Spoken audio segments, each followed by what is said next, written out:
Hi Jack, really good session today. I just thought I'd take this opportunity to recap on what we discussed after the lesson in regards to both your long game and your short game. So if we start off with your long game and we took some footage of your hitting driver, one of the things we discussed was how much more behind the ball you look at setup. You can see there if I put that line up through your left side, you're certainly more behind it than you used to. If you look at your original footage on YouTube, you'll get a better feel for how much better your setup is now than prior. Now, if we have a little look at what you do during the backswing, good strong move away from the ball, and now, as opposed to the move you used to make where the back was very much in this sort of position, left knee had stayed in this sort of position, putting you on top of the ball. You can now see that if we remove those lines again, you're getting much more behind the golf ball at the top of your backswing. Much better spine angle here, much better turn behind the ball. From there, you can now move into your left side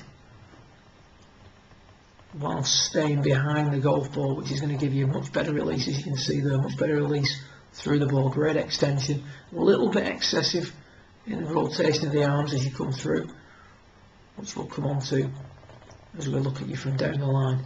But all in all, a big improvement, as you can see with your ball flight, much higher and starting to turn it right to left a lot more comfortably than you used to do. So if we take a little look at you now from down the line, and this was one of the issues we discussed about maybe what needs some work on when you go away. You create a good top of the backswing position, and then from there you get very much sort of chest onto it very early. You can see there that the body tends to lean, not on every shot, but on some shots the body tends to unwind a little bit quick and the arms get sort of stuck behind you, so you're on top of it a little bit too much and you're going to squeeze that one out. You can trace the flight of the ball there, you can see you squeeze that one out to the right hand side.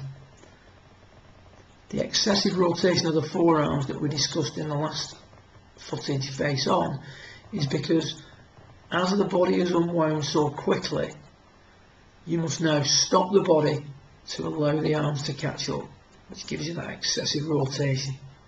Doesn't lead to a hook very often in your case, but could do if left for any period of time.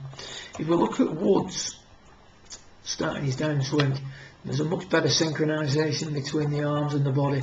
If we look at his chest, doesn't get onto the ball quite as early as yours. That allows his arms to catch up, which allows him to turn through the ball more aggressively without the fear of pulling the ball to the left. So again, if we look at the first move down, arms engage a little bit earlier, catching back up with the body, allowing for a better release. So again, if we look at Tiger in the delivery position and we look at yourself with the club in a very similar position, you're much more chest on to that golf ball.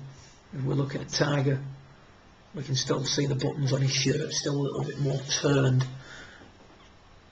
That's going to produce a better release, going to give you a little bit, again, a little bit of a higher ball flight and just get that draw shot encouraged a little bit more. So that's something you can work on, whether it be hitting high draws out on the practice ground or trying to get on the impact badge just to get a conditioning in there. So like I said, good progress made with the long game, but still a few things there, food for thought, things to work on as the season progresses.